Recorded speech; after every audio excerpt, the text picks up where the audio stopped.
Bismillahirrahmanirrahim. Assalamualaikum warahmatullahi wabarakatuh.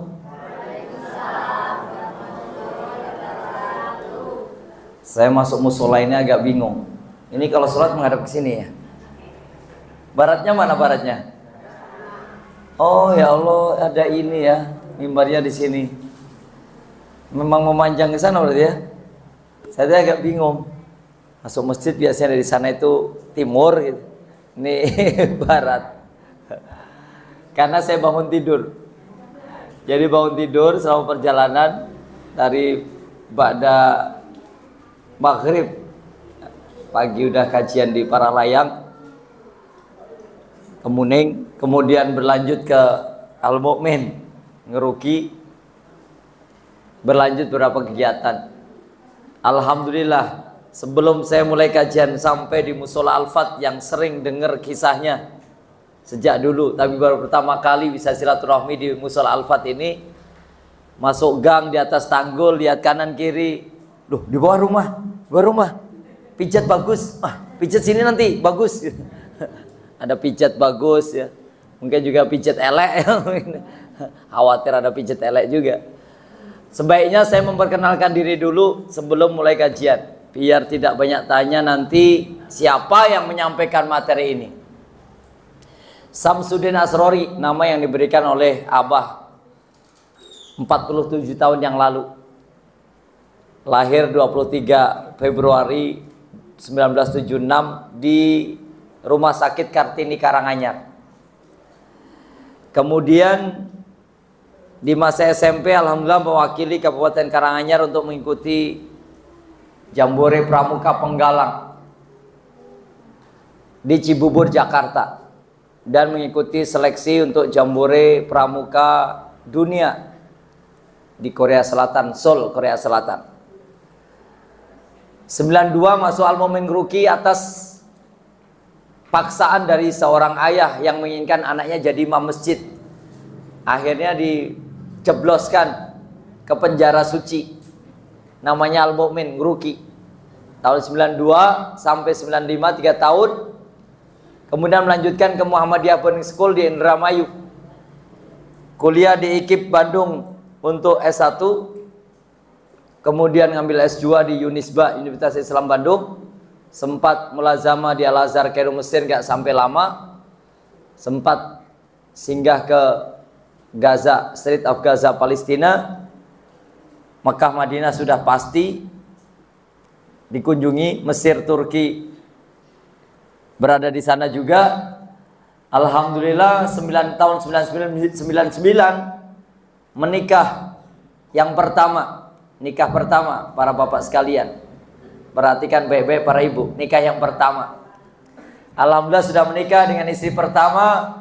Waktu saya tanya, sabaraha hayangna putra teh Neng, karena istri saya orang Bandung, saya tanya, Neng nanti kalau nikah sama Mas sama AA pengen punya anak berapa? Istri saya jawabnya 12A insya Allah. Alhamdulillah dari 12 yang diinginkan baru 9 yang Allah amanahkan. Yang nomor 3 ada di sini ternyata, di bawah suaminya. Ini nih yang duduk di sini yang pakai hitam ini anak saya nomor 3. Loh kok sampai sini? Ini suaminya ini. Suaminya yang paling berbobot ya. Ini anak mantu nomor 3. Alhamdulillah sudah mantu. Tanggal 30 Juni 2023 anak pertama, kedua, ketiga nikah bareng. Nikah bareng, dinikahkan oleh kepala KUA langsung. Karena itu teman datang, kemudian dinikahkan satu persatu. Waktu yang bersamaan, kemudian walimatul urs, pengajian. Alhamdulillah pengajian itu berlangsung cukup menghebohkan dunia persilatan para aktivis Islam. Karena anak pertama nikah sama putrinya kepala sekolah Al-Mu'min Ngeruki. Anak nomor 2 nikah dengan cucunya pendiri Al-Mu'min Ngeruki, cucunya Ustaz Abu Bakar Basir. Kemudian anak nomor 3 ini cicitnya Pangeran Diponegoro, tepatnya cucu atau cicit buyut jauh ya dari Kiai Haji Ardani. Kalau di Solo ini ada kiai yang terkenal dulu namanya Kiai Ardani, kemudian tinggalnya di Sragen, masih keluarga dari Tegal Rejo, keluarga Magelang, keluarga Pangeran Diponegoro. Lah ini ada di sini cucunya, Sina Ahmad Husaini ya, bin Sari Utomo. Alhamdulillah tiganya udah nikah. Jadi masih punya 5 stok anak laki-laki dan 1 perempuan lagi. Masih 6 anaknya. Saat ini tinggal di Pondok Pesantren Baitul Mukmin Qurani, tepatnya di Bendorejo, Ngadule, Matisi, Karanganyar. Ya, di Karanganyar saat ini. Ya. Alhamdulillah, anak ya songo bu. Ya, ada yang lebih dari 9 di sini. Paling banyak berapa ini putranya? 4. Oh 5. Paling banyak ibu. Udah banyak, 5 itu udah banyak katanya. Saya 9 masih kurang 3 lagi bu, biar 12 ya. Nanti anak pertama saya yang lahirin, anak kedua lahirin, saya insya Allah juga ikut bareng lahirin 12 insya Allah. Doanya aja. Saya kalau ditantang istri saya gimana? 12 siap. Cahlah anak kau bu. Alhamdulillah 9 anak itu kalau kita lihat masing-masing karakternya berbeda-beda. Anak pertama lebih cenderung baca buku. Anak nomor 2 lebih cenderung ngantar abinya kemana-mana, lebih seneng di kegiatan lapangan. Anak nomor 3 ini perempuan, senengnya nulis, apa ditulis. Mungkin nanti juga berat badan suami akan ditulis. Alhamdulillah menikah dengan suami, tingginya 122 cm, berat badan tingginya 180 cm, 2 meter kurang 20 cm, berat badannya 122. Jadi sekental lebih 22 kilo. Saya bapaknya 42 kilo. Saya 42 kilo, ini anak mantu 122 kilo. Alhamdulillah. Anak nomor 3 ini menulis. Anak keempat ini biasanya senangnya di otak-atik komputer, di dunia IT. Anak nomor 4 senangnya ngapalin Quran terus semuanya. Alhamdulillah dari 9 anak, masing-masing kita bekali dengan Al-Quran. Dan mereka berusaha untuk menghafalkan 30 juz untuk hafal Quran. Ya, saya berharap dan meminta pada Allah Ta'ala mudah-mudahan 9 anak dengan nanti adik-adiknya yang akan terlahir barangkali atau cucu-cucu semuanya menjadi generasi penghafal Quran insya Allah. Amin. Baik. Sama kan ibu-ibu juga pengen anaknya hafal Quran kan? Tadi lo adik kecil bawa Alam Nasroh, apa tadi? Alam Nasroh. Ya, Masya Allah, An-Nasroh. Ini luar biasa. Masih kecil tapi sudah menghafal. Yakin ayat-ayat yang lain juga banyak hafal. Insya Allah kita mengharapkan keturunan kita, rumah tangga kita melahirkan generasi yang soleh dan soleha, anak-anak yang senantiasa hafal Quran. Kelak di akhirat mereka mempersembahkan mahkota dan juga kebesaran buat bapak ibunya. Dan kita berharap dengan Al-Quran yang mereka baca, kita semuanya bisa berbondong ke istana surga Allah Ta'ala insya Allah. Amin. Kita mulai kajian sekarang. Sudah cukup kenalannya? Baik, saya biasa dipanggil oleh Syekh Haryanto ini, dipanggilnya Mang Ari. Mang itu paman, paman itu Pak Le, karena nggak pernah jadi gede, nggak pernah dipanggil Pak De, dipanggilnya Pak Le aja. Bapak cilik Pak Le, di Sunda Pak Le itu Mang, paman ya, Mang. Baik, saya mulai kajian. Bismillahirrahmanirrahim. Alhamdulillahirabbil alamin. Alhamdulillahi kafa. Wa sallallahu ala Muhammadin ibni Abdillah Rasulillahi sallallahu alaihi wasallam al-Mustafa wa ala alihi wa ashabihi ahla sidqi wal wafa. Ashhadu an la ilaha illallah wahdahu la syarika lah wa ashhadu anna Muhammadan abduhu wa rasuluhu alladzi la nabiyya wa la rasula ba'dahu. Fa ya ibadallahil hadirun usini wa iyyakum bi taqwallah faqad fazal mu'minuna al muttaqun. Faqala Allah azza wa jalla a'udzu billahi minasy syaithanir rajim. Ya ayyuhalladzina amanu qu anfusakum wa ahlikum nara wa quduhan nasu wal hijarah 'alaiha malaikatun ghiladun shidadun la ya'sunallaha ma amarahum wa yaf'aluna ma yu'marun. Wa qala Rasulullah sallallahu alaihi wasallam, khairukum li ahlihi wa ana khairukum li ahli. Shadaqallahul adzim wa shadaqa rasul karim. Alhamdulillah, bersyukur pada Allah Ta'ala malam hari ini bisa mewujudkan kajian rutin di Musola Al-Fat. Bersyukur pula mudah-mudahan majlis ini majlis yang kita berusaha untuk menghadirinya, dimuliakan kita dalam iman, dimuliakan kita dalam Islam. Kelak ketika iman dan Islam disatukan dalam kehidupan kita, kita punya bekal terbaik untuk pulang menuju Allah Ta'ala, yaitu at-taqwa. Hingga ketakwaan yang kita bawa nanti mengantarkan kita akhir nafas terbaik, akhir nafas paling indah, kita mendapatkan husnul khatimah insyaallah. Amin Allahumma amin.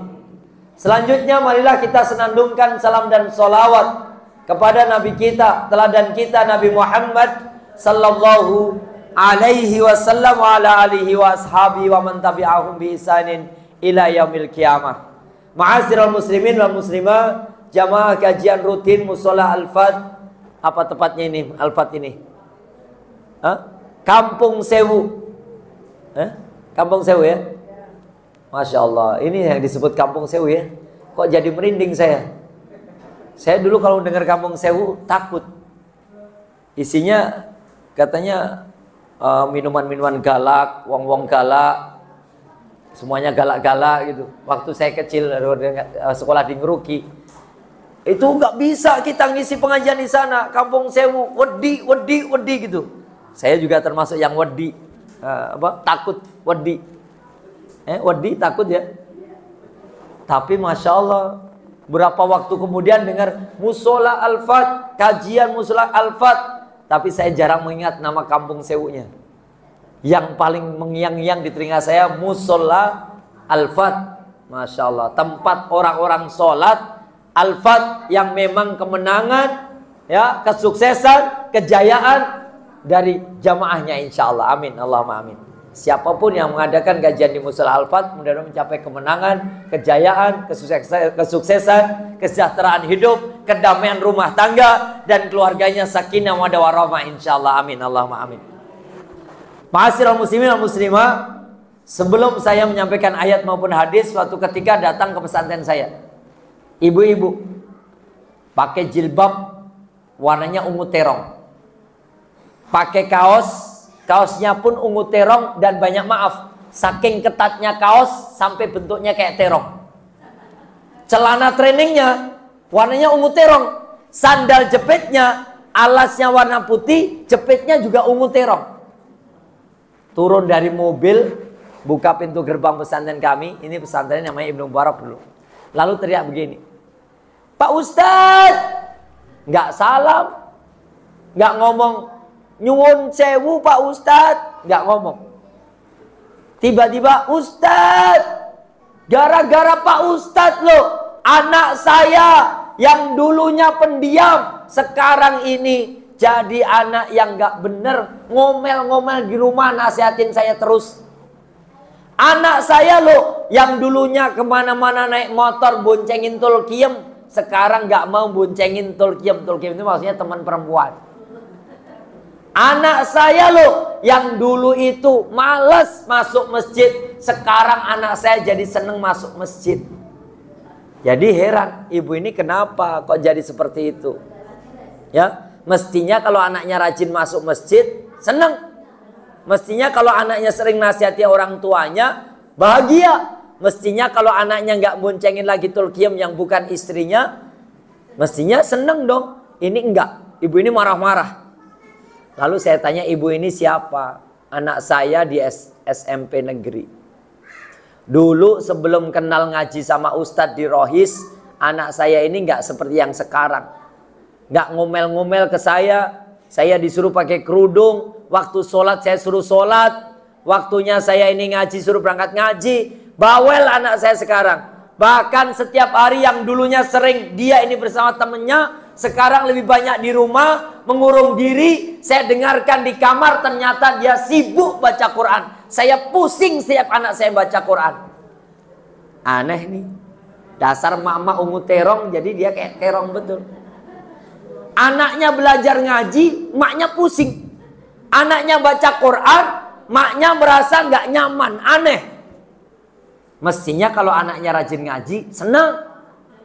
Mestinya kalau anaknya nyuruh kita ini, mak, sholat berjamaah, mak, sholat di masjid, mak, senang. Mak, ayo ke masjid, mak, bareng sama saya, senang. Ini enggak. Bahkan ibunya bilang, gara-gara ustadz loh. Masjid yang dulunya kapretnya ini, kapret apa ini? Yang alas sholat itu yang kita pakai duduk. Masjid yang dulu kapret lagi. Saya bilang kapret kok susah amat ya. Kapret, karpet ya. Karpet. Ya udah sajadah ya. Masjid yang dulu sajadahnya itu kotor, sekarang ini sama anak saya dibersihkan. Bahkan itu yang namanya kamar mandi dulu kumuh, aromanya nggak sedap, bau petek, bau jengkol. Sekarang sama anak saya dibersihkan, dikasih parfum, kapur barus. Nggak tahu anak saya sekarang jadi marbot masjid. Malu Pak Ustadz, malu. Saya sebagai ibunya malu, anak saya jadi marbot masjid. Saya nggak ingin anak saya berlama-lama di masjid. Ya Allah, saya ngelus dodo, udah dodo saya ini tipis. Ya, saya elus-elus dodo saya, ya Allah, ada ibu-ibu kayak gini. Sudah kepala saya ini rambutnya banyak yang rontok, saya masih garuk-garuk kepala lagi. Ya Allah, ibu ini gimana sih? Mestinya seneng dong. Apa yang lebih membuat ini lagi? Dulu itu bapaknya, papahnya itu pulang membelikan motor Satria F. Satria F itu jenis apa ya? Satria F jenis motor apa ini? Hah? Suzuki. Satria F Suzuki ya? Saya nggak tahu motornya jenis apa. Dulu dia minta motor Satria F. Papanya pulang kerja. Itu 6 bulan papanya kerja di pertambangan. 6 bulan istirahat di rumah. Gaji 6 bulan kerja di pertambangan, bisa hidup keluarga kami 2 tahun. Sampai anak saya minta motor Satria F untuk boncengan ceweknya yang ada di belakang. Dulu dia suka boncengin temen perempuannya, sekarang nggak mau boncengin tulkiem-tulkiemnya. Ya Allah, seneng mestinya. Hari ini Bu, saya tadi di Parahlayang. Itu kalau menyaksikan perjalanan para layang pagi-pagi aja, yang boncengan antara Paijo Tulkiem, sudah tahu daerah dingin, pakainya kaos singlet, sudah tahu daerah dingin, pakai celana adiknya yang baru 2 tahun, alias cawet, celana ketat, kaos ketat, rambutnya dikuncir, ya banyak maaf, sininya ada stempelnya, stempel apa yang namanya itu? Ya, tatoan, rambutnya warna-warni. Ya Allah, ini daerah dingin, Parahlayang, Kemuning, masih ada yang demikian itu. Itu yang diboncengin kalau ditanya apakah itu istrinya? Bukan. Kita lihat hari ini, dalam kehidupan rumah tangga kita ini, kita harus pahami bahwa kita sebagai imam, suami, harus berusaha untuk menjadi imam yang adil, yang bisa memoles keluarganya, menjadi keluarga yang diidam-idamkan. Nabi kita menyebutkan, khairukum li ahlihi. Sebaik-baik kalian yang paling baik bagi keluarganya. Wahai seorang ayah, Anda layak memimpin rumah tangga setelah ada akdun nikah, misakon golidon, ada ucapan ijab kabul yang diucapkan oleh seorang laki-laki. Sejak saat itu dia menjadi imam, dia menjadi kepala rumah tangga yang harus menyusun kurikulum rumah tangga yang paling baik. Maka Nabi menyebutkan khairukum li ahlihi. Sebaik-baik kalian adalah yang paling baik bagi keluarga kalian, bagi istri kalian, bagi anak-anak kalian. Wa ana khairukum li ahli, kata Nabi, dan saya, kata Nabi sallallahu alaihi wasallam, sebaik-baik orang yang paling baik di antara keluarga saya, kata Nabi begitu. Maka yang pertama kali meletakkan kurikulum rumah tangga agar kita ini menjadi ayah yang soleh. Jangan sampai setiap lihat keluarganya orang, keluarga situ kok enak banget ya, keluarga itu kok bahagia banget ya, keluarga saya kok nggak ada bahagia-bahagianya, keluarga saya kok sangat menderita kayak gini, keluarga saya nggak ada tersenyumnya. Lihat keluarga tetangga tersenyum, mereka bahagia, mereka seneng. Mari kita bangun karakter yang pertama kali. Kita imam, kita kepala rumah tangga, kita ayah, kita suami, meletakkan yang pertama kali kurikulum rumah tangganya adalah kurikulum at-tauhid. Yakin pada Allah. Menanamkan keesaan hanya pada Allah. Penyembahannya mutlak hanya pada Allah. Meminta, mengharap, memohon hanya pada Allah, bukan pada yang lainnya. Allah berfirman dalam Quran surat At-Tahrim, urutan surat yang keberapa At-Tahrim? 66 ya. Pada ayat yang ke-6, Quran surat 66 ayat ke-6, a'udzubillahi minasyaitonir rajim. Ya ayyuhalladzina amanu qu anfusakum wa ahlikum naro. Wahai orang beriman, selamatkanlah diri kamu dan juga keluarga kamu dari panasnya api neraka. Yang bahan dasar api neraka itu adalah manusia. Waquduhan nasu wal hijarah, dan batu. Alaiha malaikatun ghiladun syidad. Yang di dalam itu ada malaikat yang sangat bengis, kasar, yang amat sangat menakutkan, keras, menakutkan. Alaiha malaikatun giladun syidad la ya'sunallaha ma amarahum wa yaf'aluna ma yu'marun. Tidak akan pernah bergerak malaikat ini kecuali apapun yang digerakkan atas perintah Allah Ta'ala dalam ketaatannya. Yang pertama kali tanamkan dalam rumah tangga kita ini agar bahagia, selalu nilai-nilai tauhid, mengesahkan Allah. Sebagai seorang ayah mengajak menanamkan kalimat tauhid, la ilaha illallah, tiada Tuhan selain Allah. Tenang hati kita. Gak usah kasak kusuk bisik-bisik tetangga. Gak usah ngerasani kono enak nenggon aku. Selalu ribut tiap hari, berantem antara suami dan istri karena mungkin belum mengesahkan Allah. Suaminya sudah serius mengesahkan Allah, suaminya sudah serius pasrahnya pada ketetapan Allah, suaminya yakin bahwa Allah akan membantu menolongnya, istrinya kadang-kadang belum. Padahal yang pertama kali kurikulum rumah tangga itu mengesahkan Allah. Itu diajarkan Nabi Adam alaihissalam sampai kepada Nabi Muhammad sallallahu alaihi wasallam, sejak zaman Nabi sampai para wali, sejak para wali sampai para santri. Cek dalam buku Babat Tanah Jawi, itu ada kisah tentang bagaimana seorang wali namanya Sunan Kalijogo, Wali Songo. Wali Songo itu adalah bukan 9 orang, tapi adalah wali itu penyangga, Songo agomo, Songo penyonggo agomo. Jadi bukan jumlahnya 9, yang dikenali 9, jumlahnya banyak.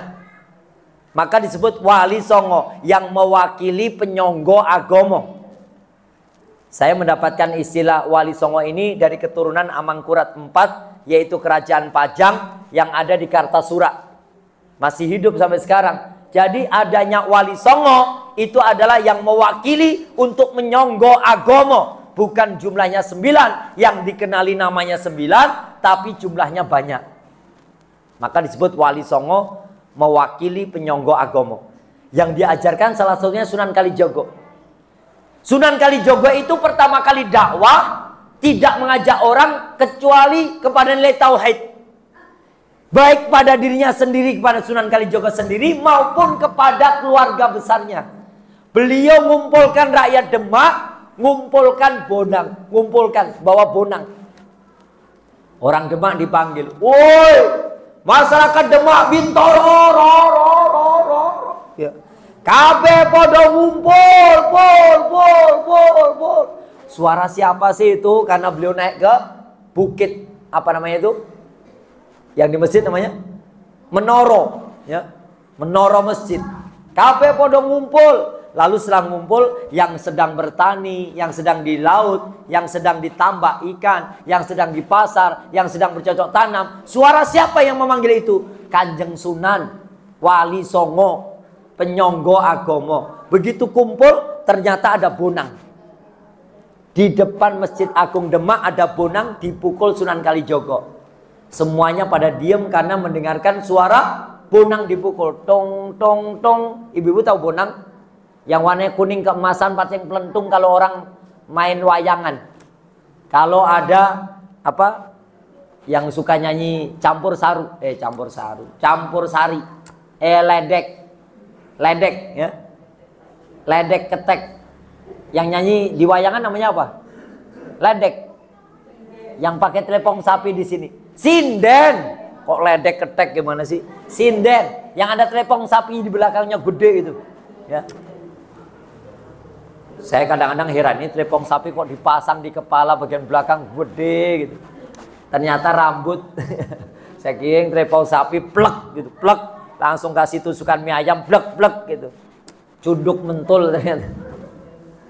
Itu ternyata Sunan Kalijogo pukul tong tong tong tong tong tong tong tong tong tong tong tong tong tong tong tong tong tong tong. Orang-orang ngapain dari tadi mukulin bonang aja? Kanjeng Sunan mau ngajarin apa? Shh, dengarkan baik-baik ya. Saya pukul nanti lisan saya mengucapkan kata-kata, kalian ikuti ya. Sunan Kalijogo ngulang lagi. Tong tong tong tong tong tong tong tong tong. La ilaha illallah Muhammad Rasulullah. Ayo masyarakat Demak diikuti. Dong dong dong dong dong dong dong dong dong. La ilaha illallah. Bisa mbah-mbah yang belakang bisa. Saged. Ayo kabeh diikuti. La ilaha. Orang Demak suruh satu-satu. Tak lelo. La ilaha illallah. Malah tak lelo.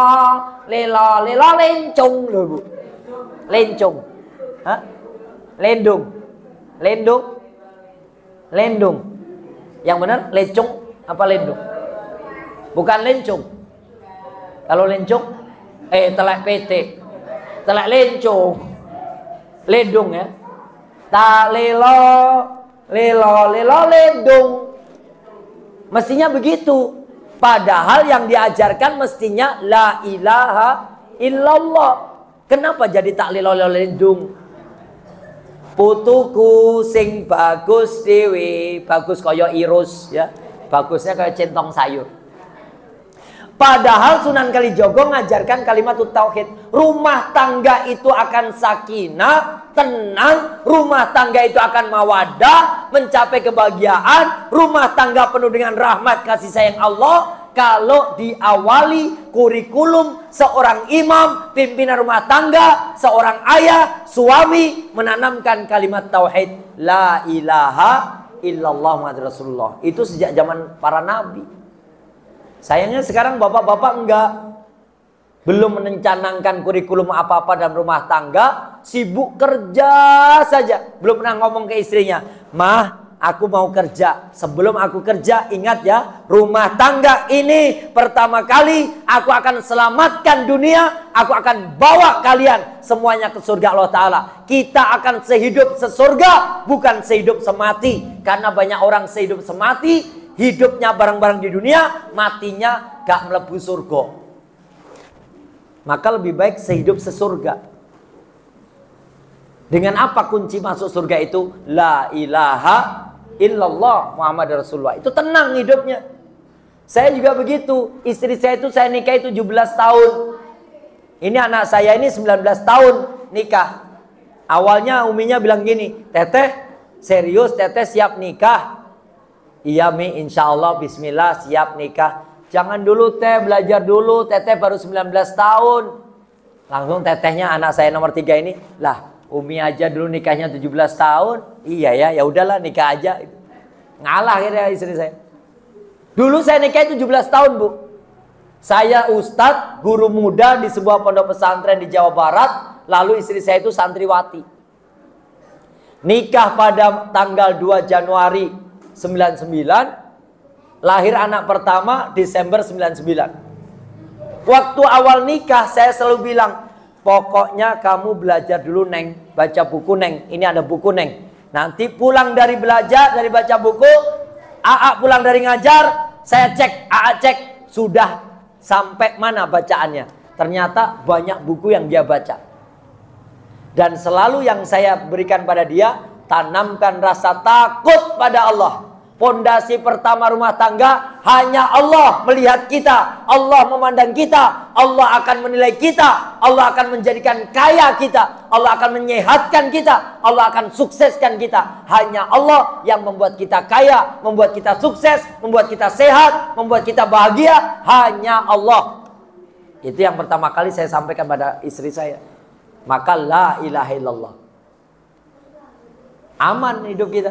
Nggak neko-neko, istri saya nggak neko-neko, nggak banyak permintaan. Padahal Bu, istri saya itu anak pegawai perpajakan.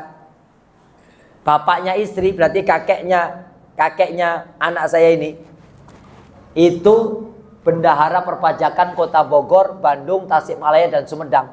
Kalau pulang ke rumah itu bawa tas koper 5 koper, isinya 75 miliar. 75 miliar. Pernah ditanya sama anak terakhirnya, Api, kali-kalinya kita ke Paris yuk, kita ke Hong Kong yuk, kita ke Amerika yuk, kita ke Jerman yuk, pakai uang yang dari koper Api itu. Apa kata bapak mertua? Bilang kepada anak yang terakhir, Bibi Sarah. Sekarang Bibi Sarahnya ada di Karanganyar juga. Itu dijawab oleh bapak mertua, jangan, ini uang haram. Kita nggak boleh ngambil uang ini uang rakyat. Kalau kita ambil nanti, ya, apa kata Allah pada kita? Allah melihat kita, Allah menang kita, Allah melihat Api sebagai yang bekerja, dan Allah melihat Mami sebagai yang telah melahirkan kalian semuanya. Kita nggak boleh pakai uang ini. Itu bapak mertua kami. Jadi rumahnya tetap sederhana, mobilnya tetap Espas warna merah, ya. Kamarnya rumahnya cuma ada 2, sederhana banget. Sementara anak buahnya sudah punya villa, anak buahnya sekolahnya ke Jerman, anak buahnya sekolahnya di Amerika, anak-anaknya begitu. Rumahnya ada kolam renangnya, kita hanya sederhana saja karena nggak mau pakai uang yang begituan. Apalagi anak perpajakan bisa beli Rubicon dan Harley Davidson, ya. Kita nggak begitu. Masya Allah. Apa yang ditanamkan orang tua? La ilaha illallah Muhammad Rasulullah. Itu yang pertama. Tanamkan pada rumah tanggamu kalimatut tauhid, maka kebahagiaan, kedamaian, ketentraman, kenyamanan hidup akan dirasakan oleh seluruh penghuni rumah tangga. Bahkan pada tetangga pun kita nggak pernah iri-irian.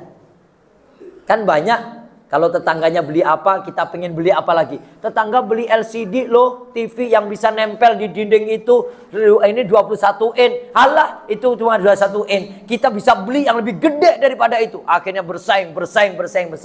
Tapi kalau ditanamkan tauhid, Allah melihat kita, Allah akan membuat kita kaya, Allah membuat kita mampu, Allah akan menghargai kita, Allah akan berikan pahala pada kita, Allah akan menempatkan kita ke surga. Pasti kita akan mengikuti apa yang dicontohkan oleh Nabi Muhammad sallallahu alaihi wasallam dalam kehidupannya. Satu, kalimat tauhid. Yang kedua, kehidupan rumah tangga akan dinyatakan sakinah, mawaddah, warahmah kalau menanamkan kecintaan keluarga besarnya kepada masjid. Masjid ini rumahnya Allah. Bu, saya ini tim SAR UNS, relawan 11 Maret. Waktu Palu itu terjadi peristiwa gempa bumi, likuifaksi, tsunami. Kami di Palu. 15 hari kami di Palu. Bapak-bapak pernah di Palu 15 hari? Bu, kalau belum pernah di Palu 15 hari rasanya kayak apa? Panas.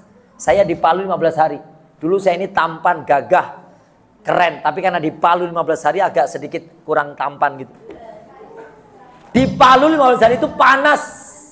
Di Palu 15 hari itu Masya Allah, menyaksikan peristiwa yang sangat dahsyat. Tanah bergerak, nggak nyampe 5 detik, rumah-rumah, ribuan rumah hancur, tertanam dalam tanah. Tanah yang di dalam naik ke atas 13 meter, tanah yang di atas ke bawah, kedalaman 13 meter. Namanya likuifaksi. Hancur ribuan rumah, isinya kekayaan miliaran di dalamnya. Kenapa? Karena di situ adalah Petobo, Balaroa, itu tempat kemaksiatan yang dulu Doli, tempat wanita nakal di Surabaya, pindahnya ke Palu itu. Pindahnya di situ. Siang malam karaokean, uang di tangan 3 miliar, 5 miliar, biasa untuk main judi kelas internasional. Las Vegasnya Indonesia itu ya Palu itu, Las Vegas. Kalau di Amerika ada Las Vegas, kalau di Palu itu namanya Balaroa, Petobo, itu tempat yang hancur parah. Kemaksiatan utama di sana, wanita nakal, laki-laki peminum keras yang kelasnya minuman kelas internasional, ya, pemabuk-pemabuk, perjudian, permainan judi kelasnya internasional ya di situ, turis mancanegara ya di situ. Habis dalam waktu nggak nyampe 5 detik, krek diperet sama Allah Subhanahu wa taala. Kenapa? Karena ternyata masyarakat kalau ada hayya 'alas shalah, opo kayak adzan barang ganggu. Gak mau mereka. Siapa itu adzan kenceng-kenceng ganggu?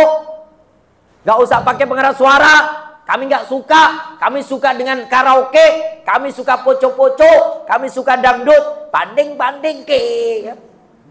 Saing-saing ke. Joget. Mereka lebih suka goyang gay-boy daripada sholat di masjid. Masjid itu kosong, Bu, sebelum terjadi peristiwa. Begitu sudah Allah datangkan likuifaksi, gempa bumi, gunung 53 hektar, patah gunungnya. Gunung, Bu, Pak, 53 hektar belahannya, terbelah 53 hektar. Prek, semua rumah-rumah, mayat-mayat masuk, plung, plung, plung, plung, plung. Saya menyaksikan kubangan itu diukur sama SAR UNS, ini luas kubangannya 53 hektar. Sejauh mata memandang tuh, dari ujung sampai ujung. Ya Allah, masyarakat kecemplung ke dalamnya situ. Gempa bumi. Tsunami itu cuma teluk. Tahu teluk? Bukan lautan lepas, cekungan aja, letter U kayak busur. Kenapa bisa menyapu kota Palu? Wus! Kota Palu rata disapu dengan air tsunami. Banyak masyarakat yang terseret arus, banyak yang meninggal dunia di situ. Korbannya banyak sekali. Padahal cuma teluk, cuma cekungan, bukan laut bebas, bukan laut lepas. Allah marah. Kenapa? Allah menandakan buktinya, tanda kebesaran Allah Ta'ala. Sungai apa ini? Musola yang terapung di atas pantai itu hanya condong saja, miring. Namanya musola terapung, masjid terapung. Masjid terapungnya cuma miring tok. Padahal yang lain ludes kesapu tsunami. Kena gempa bumi, likuifaksi, tsunami, musola ini masih utuh di pantai. Maknanya apa? Isyarat di situ. Oh, kita datang ke Palu, ternyata musola masih Allah jaga, masjid masih Allah jaga. Kita datang lagi ke Donggala, itu ada masjid tinggi besar. Menaranya 2, tinggi sekali menaranya. Masjidnya catnya warna hijau. Masya Allah. Kanan kiri, Bu, rumah nggak ada, tersapu tsunami. Hancur kena gempa bumi. Sudah tsunami, gempa bumi hancur. Masjid ini utuh. Orang yang sedang di masjid, 5 orang sedang melaksanakan ibadah di situ, sholat, itu selamat 5 orang. Dia heran, loh, kok samping ada air, samping kiri juga ada air. Loh, atasnya masjid ada air. Kok kita tetap nggak ada sama sekali. Selesai ibadah, sholat, ternyata dia keluar, kanan kiri sudah tersapu tsunami dan roboh di bawah air tsunami itu. Bangunan yang roboh itu. Kebayang nggak tuh? Di Donggala. Masjid. Maka tanamkan yang kedua setelah ini menanamkan tauhid. Kurikulum kedua agar rumah tangga tenang, bahagia, sakinah, ketenangan didapatkan, mawaddah, kecintaan antara keduanya mencapai bahagia, warahmah, dirahmati Allah Ta'ala, mendapatkan kasih sayang Allah Ta'ala. Yang kedua, tanamkan kecintaan keluarga kita pada masjid. Jangan malah ngeluh, anak saya loh, gara-gara Pak Ustadz, kerjaannya jadi marbot masjid, malu, saya malu. Bangga anaknya mau masuk masjid. Seneng mestinya, dasar mak-mak terong. Anaknya masuk masjid malah sedih, nyesel. Mestinya bahagia. Hari ini untuk bawa anak-anak ke masjid susah, Bapak Ibu sekalian. Mereka lebih seneng angkringan, wifi-an, ya, wedangan, kemudian main Mobile Legend, ya, game online. Ya enggak, Dek? Yang cilik-cilik. Ah, iya bener, iya itu bisi temannya itu. Iya bener. Masuk masjid itu susah. Padahal siapapun yang makmurkan masjid, innama ya'muru masajidallahi man amana billahi wal yaumil akhir wa aqamas shalah wa ataz zakah wa lam yakhsha illallah fa asa ulaika ayyakunu minal muhtadin. Siapapun yang memakmurkan masjid akan diberi jalan petunjuk pulang ke surga Allah Ta'ala. Siapapun dia yang mau mengenalkan anaknya, generasinya, cucunya masuk masjid, memakmurkan dalam amalan ibadah di masjid, maka dia akan diberi jalan petunjuk pulang ke surga Allah Ta'ala. Enak. Pak Ustadz, anak saya masih kecil, nanti khawatir ngompol, pakai pampers, apa? Yang untuk anak kecil biar nggak ngompolnya tembus apa namanya? Pampers. Alah celana nggak tembus ompol itu loh Pak. Pakai ini tuh.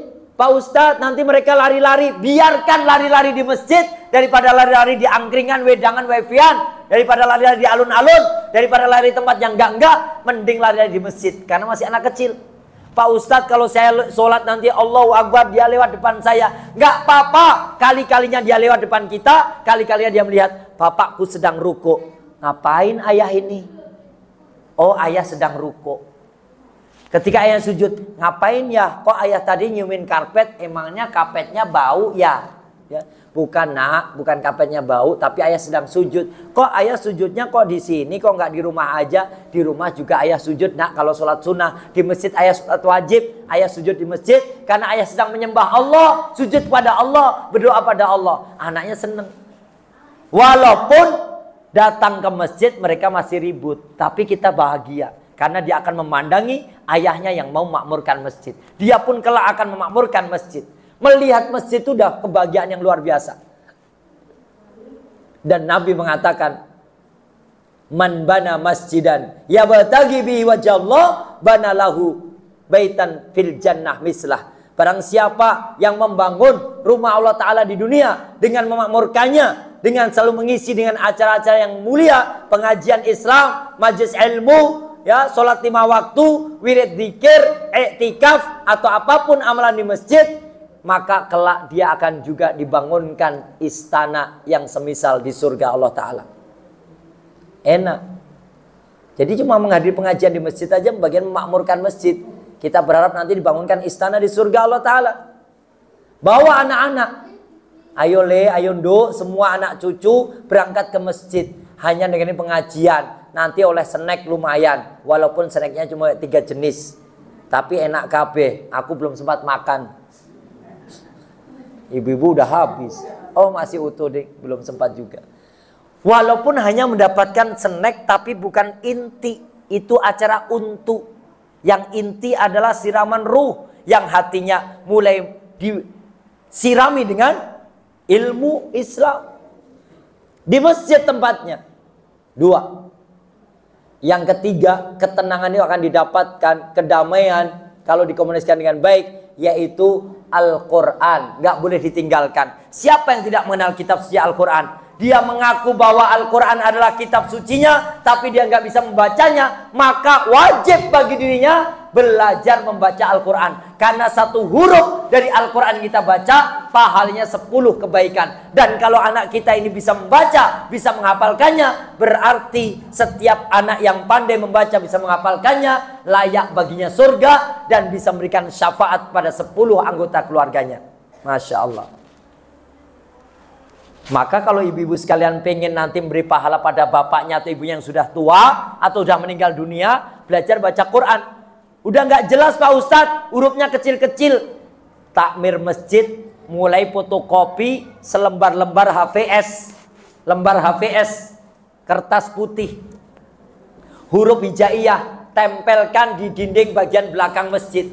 A, ba, ta, sa, ja, ha, ho. Sampai lengkap. Per hurufnya pahalanya 10. Nabi menyebutkan, man qara'a harfan min kitabillah falahul hasanat. Siapa yang membaca 1 huruf dari Al-Quran, dia memiliki 10 pahala kebaikan. Fal hasanatu bi asri amsalihah. Dan setiap itu akan berlipat-lipat 10 kebaikan untuknya. La aqulu alif lam mim harfun. Aku tidak katakan alif lam mim 1 huruf, walakin al alif harfun wal lam harfun wal mim harfun. Orang baca alif lam mim pahalanya 30. Ibu-ibu baca surat Al-Fatihah ayat pertama. Bunyinya apa Bunda? Al-Fatihah ayat pertama bunyinya apa? Bismillahirrahmanirrahim. Dibaca sama ibunya. Bismillahirrahmanirrahim. Bismillahirrahmanirrahim. Bismillahirrahmanirrahim. Bismillahirrahmanirrahim.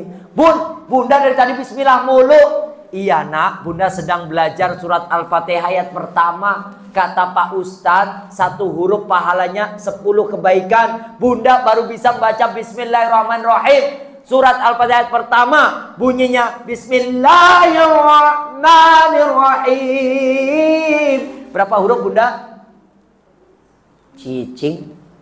Kok diem aja? Berapa huruf ayah? Halo? Berapa huruf? Bismillahirrahmanirrahim. 19 huruf.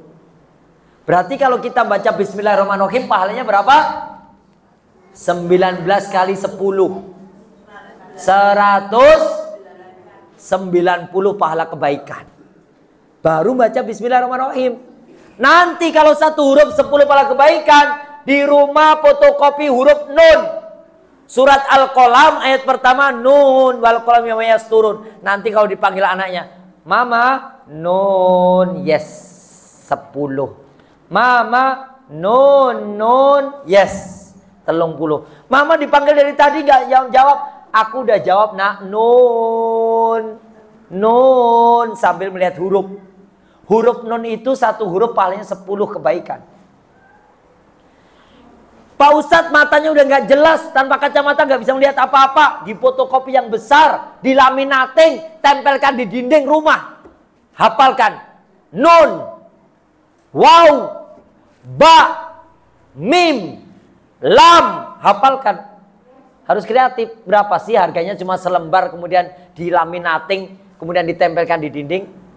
Nanti akan menjadi prasasti yang luar biasa. Yang saya dulu, ibu saya dulu, walaupun sudah sepuh, pengen belajar baca Al-Quran, sampai fotokopi, laminating, besar-besar di rumah dibaca. Simbok saya meninggal 82 tahun usianya. Itu kalau baca Quran tanpa kacamata. Saya sejak usia kelas 3 SD, karena rabun ayam, yang kalau udah maghrib nabrak-nabrak, akhirnya saya berkacamata sejak saat itu. Sementara simbok saya 82 tahun baca Quran tanpa kacamata. Bapak saya 4 hari hatam sekali, abah saya itu. Sampai meninggal, simbok saya tetap memeluk Al-Quran. Hafal juz 30 dari An-Naba sampai An-Nas. Kebayang nggak? Dari mana belajarnya? Di laminating, di fotokopi besar, di laminating. Qurannya Quran besar.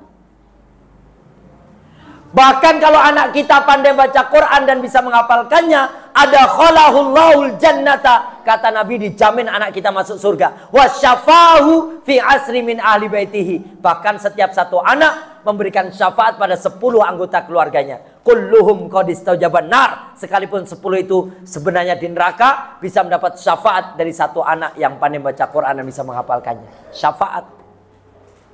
Kebayang nggak Bapak Ibu sekalian? Satu anak berikan syafaat pada 10 anggota keluarganya. Anak saya 9. Sekarang tambah anak mantu 3, 12 anak saya. Kalau masing-masing berikan syafaat pada 10, berarti sudah 12 anak saya berikan syafaat pada 120 orang bisa masuk surga berbondong ke surga Allah Ta'ala. Al-Quran nggak boleh ditinggal.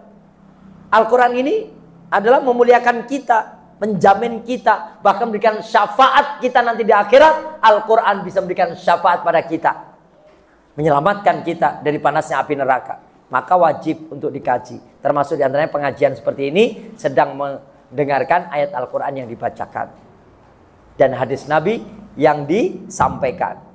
3. Yang keempat, agar tenang, damai, sejahtera, kehidupan rumah tangga sakinah mawaddah warahmah. Rumah tangga ini harus dibangun karakter dalam kurikulumnya. Yang keempat adalah jangan pernah tinggalkan orang tua.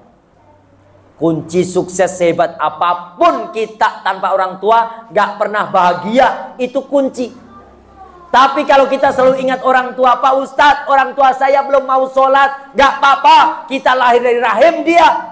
Pak Ustadz, ayah saya belum mau ke masjid, tidak apa-apa. Doakan orang tua kita, kunjungi dia, belikan pakaian yang bagus untuk dia, ajak makan yang enak ayah bunda kita. Jangan pernah melupakan meninggalkan bapak ibunya, sekalipun mereka belum sholat, sekalipun mereka belum ke masjid, sekalipun mereka sangat tidak suka dengan kita. Tetap sayangi ayah bunda kita. Itu jurus bahagia. Mana ada orang sukses kemudian bahagia? Paling-paling nanti setelah kekayaannya luber-luber sampai banyak, stroke dia. Paling-paling setelah kekayaannya banyak-banyak, dia akhirnya menderita, teruji dengan anak-anaknya, gak pernah bahagia dia. Tapi kalau seorang anak yang selalu bakti pada orang tuanya, sekalipun bapak ibunya itu ternyata sudah meninggal dunia, dia tetap kirimkan doa terbaik. Suatu saat nanti anak kita pun akan mengirimkan doa terbaik buat kita sebagai bapak dan ibunya. Kunci sukses itu, jangan pernah lupakan orang tua. Kunci sukses itu selalu membahagiakan orang tua, sekalipun kita nggak disuka oleh mereka. Banyak kisah yang dibawa oleh orang-orang yang datang pada saya. Saya di Karanganyar itu ngisi kajian Ahad pagi 34 titik Bapak Ibu sekalian. 34 titik. Jumlah jamaahnya 17.000. Setiap Ahad saya keliling dari titik ke titik. Dari subuh di mana, jam 6, jam 7 di mana, jam 8, jam 9 di mana, jam 9, jam 10 mana, itu keliling. Setiap Ahad itu 34 titik. Jamaahnya 17.000. Selalu curhatan mereka ini, bagaimana ya Pak Ustadz, kami ini punya pohon duku sebanyak 13. Di musim duku panenan itu saya bisa beli Avanza 2. Pohon duku 13, sekali panen bisa beli Avanza 2. Kalau di Matesi tempat saya, Kampung Duku namanya. Itu beli Avanza 2, tapi menyatakan, tapi kami Pak Ustadz, walaupun mobil banyak, kami punya rumah, kami sampai lantai 3, kami punya toko banyak, bahkan buah-buahan kami juga jual, tapi Pak Ustadz nggak ada bahagianya. Apa ya Pak Ustadz penyebabnya? Uang segini banyaknya, harta segini banyaknya, tapi saya nggak ada bahagianya. Ternyata kebanyakan mereka lupa pada jasa orang tuanya, nggak pernah doain orang tuanya. Bahkan sebagian orang tuanya membenci mereka. Kenapa dibenci orang tua? Karena nggak pernah datang pada orang tua, nggak pernah sungkem, nggak pernah mendoakan, nggak pernah kita berbuat baik. Yang ada selalu penyesalan yang didapati orang tuanya dari anak-anaknya. Maka sungkem pada orang tua. 4. Yang kelima, bagaimana kita membentuk keluarga kita ini selamat dari panasnya api neraka, selamat dari fitnah dunia yang luar biasa terjadi, yang kadang-kadang membuat rumah tangga kita nggak bahagia, bahkan nggak tenang, nggak damai, nggak tentram, bahkan melihat tetangga-tetangga kayaknya enak-enak saja. Yang kelima adalah jangan lupa silaturahmi harus dijaga. Nabi Ibrahim itu Bapak Ibu sekalian nggak pernah makan kecuali di rumahnya ada tamu. Kalau lagi nggak ada tamu Ibrahim itu, Nabi Ibrahim jalan kaki, bermil-mil jalan kaki nyari tamu biar orang mau datang ke rumahnya, baru Nabi Ibrahim mau makan. Tamu ini ada bagian dari silaturahmi. Jangan dipandang kau beda agama, kau beda partai, kau beda kelompok, kau beda elemen, kau beda ormas, kau beda jamaah masjid, kau beda ustadz. Jangan dipandang itu dulu. Tapi silaturahmi wajib dijaga dengan siapapun dia. Walaupun dia beda agama, walaupun dia beda keyakinan, walaupun dia ini ternyata tidak satu tauhid seperti kita, tidak satu masjid seperti kita, bukan kitab sucinya Al-Quran seperti kita, tapi mereka juga wajib kita bersilaturahmi dengannya dalam muamalah kita. Kita yang datang ke rumahnya atau mereka datang ke rumah kita. Kita yang berbagi oleh-oleh untuk mendatangi rumahnya atau mereka yang datang ke rumah kita bawa oleh-oleh buah tangan untuk kita. Silaturahmi. Wala yadkhulul jannata qati'ur rahim. Orang yang sengaja memutus silaturahmi, orang yang sengaja tidak mau komunikasi, orang yang sengaja memutus hubungan baik antar tetangga, antar saudara, maka dia tidak layak masuk surga. La yadkhulul jannata qati'ur rahim, kata Nabi, orang yang sengaja memutus tali silaturahmi gak bisa masuk surga. Yang kelima. Yang keenam, kunci kita bahagia dalam mencapai rumah tangga, dunia maupun akhirat, sehidup sesurga dengan anak istri kita. Jangan lupakan yang keenam, sedekah. Seberapapun harta benda kita ini titipan Allah Ta'ala. Ingat kasus yang ada di Lombok, kasus yang ada di Palu, musibah yang ada di Lumajang, musibah yang ada di Garut, musibah yang ada di Cianjur. Kami dapati mayoritas orang-orang sibuk mengumpulkan harta benda. Setelah kaya raya, diambil paksa oleh Allah Ta'ala berupa gempa bumi, likuifaksi, tsunami, banjir bandang, dan berbagai macam musibah itu karena manusia rakus dengan harta dunia, tidak pernah mengembalikan titipan Allah di atas jalan Allah berupa sedekah. Fa innas shadaqata latutfi'u ghadaba rabbi. Sedekah yang kamu tunaikan itu memadamkan murkanya Allah. Sedekah yang kamu keluarkan itu menenangkan hati. Sedekah yang kamu keluarkan di atas jalan Allah membuat hidupmu bahagia. Bu, saya ke Lumajang. Bapak-bapak, saya ceritakan Lumajang. Di Lumajang itu ada Haji Satohan. Haji Satohan itu pernah muncul di TV One, diwawancara. Dia pengusaha tambang pasir terbesar. Punya bego. Tahu bego? Di sini namanya apa, alat yang warnanya kuning yang untuk ngeruk-ngeruk, bego juga. Kalau orang Sunda namanya bego, orang sini bego juga. Orang sini bego juga. Iya katanya. Alat itu namanya bego, Bu. Ya, alat bego yang untuk ngeruk-ngeruk. Suatu ketika Haji Satohan ini ngadakan pesta 4 hari 4 malam. Pesta 4 hari 4 malam. Pada pesta itu nyembelih kerbau. Lalu ngundang campur saru. Penyanyinya itu cuma pakai kotang. Setelah itu nanti uang 100.000 dicelengin ke tengah-tengahnya, selep gitu. Gitu. Dicelengin 100.000, 100.000 lagi gitu. Pesta 4 hari 4 malam. Namanya minuman keras itu datang tiap malam. Orang main judi berhadiran di situ. Kata Haji Satohan, bos tambang pasir itu, Tuhan, aku sudah bahagiakan karyawan-karyawatiku, ratusan karyawan-karyawatiku, ratusan truk damku pengangkut pasir. Sudah aku berikan honor, gaji melebihi dari UMR-nya Lumajang.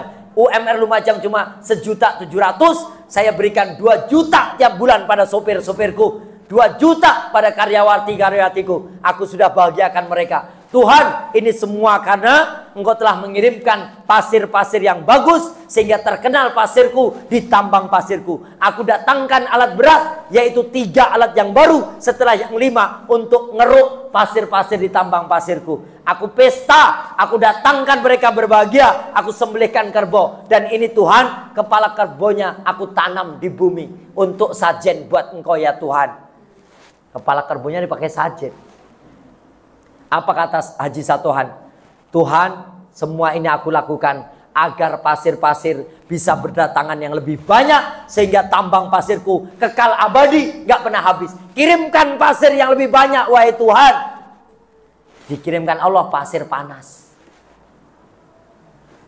Itu namanya Semeru, tahu-tahu krek terbelah. Pasir panasnya turun. Kemudian setelah itu lahar dingin menyambutnya. Itu anaknya, menantunya, tambang pasirnya, itu semuanya ludes habis. Termasuk karyawan-karyawati, terdamnya, alat begonya, semuanya terendam lumpur panas.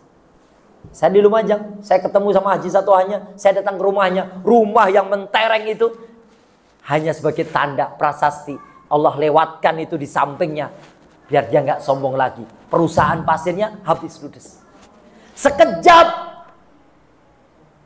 Bagi Allah gampang banget ketika dia malas bersedekah, dia pelit, dia ngaku sudah mensejahterakan karyawan-karyawatinya. Ternyata nggak begitu bagi Allah. Kau nggak boleh semena-mena. Kekayaan itu hanya titipan Allah saja yang pada saatnya akan diambil kembali oleh Allah Ta'ala. Entah berupa kematian kita sehingga akan menjadi rebutan anak cucu kita. Ini bukan kekayaan kita, ini milik Allah yang sedang dititipkan pada kita. Termasuk nyawa, ruh yang ada pada jasad kita ini. Titipan. Istri yang kita cintai, titipan. Anak yang kita cintai, titipan. Harta benda, status sosial, hanya titipan. Nanti akan diambil lagi oleh pemiliknya, yaitu Allah Subhanahu wa ta'ala. Inna lillahi wa inna ilaihi raji'un. Maka sedekah.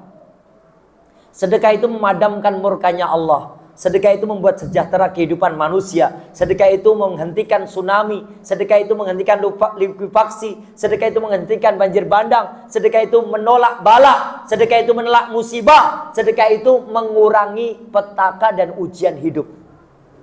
Seberapapun. Allah tidak menentukan di situ nilainya harus 2.000, 3.000, 5.000, tapi sedekah harus ditunaikan. Siapapun harus melayani sedekah. Maka dalam kesempatan ini saya sampaikan, ku anfusakum wa ahlikum naro, agar kita ini bisa selamat di dunia dari fitnah dunia, selamat pula nanti di akhirat. pondasi rumah tangga letakkan di atas 6 pondasi yang baik. Sebagai seorang ayah, sebagai seorang bunda, menanamkan kalimat tauhid yang pertama, mendekatkan mencintai masjid yang kedua, mencintai dalam doa terbaik buat orang tua. Al-Quran gak boleh ditinggalkan, harus selalu bersanding dan bersenandung ayat Al-Quran. Yang kelima, silaturahmi harus senantiasa dijaga dengan siapapun kita bermuamalah. Dan yang kelima, keenam, mari kita biasakan untuk selalu bersedekah dari apa yang kita punya. Pada hakikatnya ini hanya milik Allah Ta'ala. Jangan sampai kita diambil paksa oleh Allah dalam petaka dan musibah yang kita nggak pernah tahu apakah kita termasuk daripada orang yang akan menerimanya. Karena yang di Cianjur itu ibu-ibu sampai mengatakan begini, ratusan tahun moyang kami tinggal di sini, belum pernah ada peristiwa gempa seperti ini. Kami hidup bahagia di sini. Hasil tanaman kami, warung-warung kafe kami, usaha villa kami di Cipanas, di Cianjur ini, semuanya adalah usaha yang menghasilkan pundi-pundi cuan yang banyak. Rumah makan kami, kafe kami, warung kami, toko kami, semuanya menghasilkan uang yang banyak. Kenapa mendadak Allah timbun dengan tanah berupa gempa? Krek, habis kekayaannya. Waktunya nggak nyampe 2 detik. Krek-krek gitu toh. Hilang itu kekayaannya, ambles. Saya di sana, Bu, kampung Rawat Cina itu ada ibu-ibu tua, rambutnya hibuk-hibuk, ternyata Bu Hajah. Mobilnya 3 jadi emping, Innova Venturer, Pajero Sport sama Fortuner. Jadi emping. Suaminya juga GP.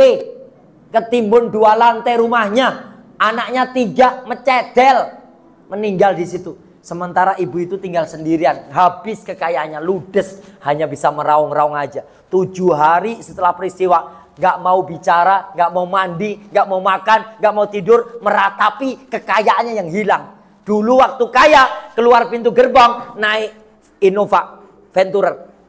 Gak ada buka kaca, mangga ibu, gak ada. Mari ibu, gak ada. Lewat aja di kampung. Keluar dari mall, masuk mobil lagi, masuk kampungnya lagi, langsung masuk pintu gerbang rumahnya lagi. Begitu ada gempa, semua kekayaan habis. Anak dan suaminya juga meninggal dunia, dia menjadi orang yang linglung. Kenapa? Terlalu cinta dunia. Dan Allah ambil dengan paksa kekayaannya.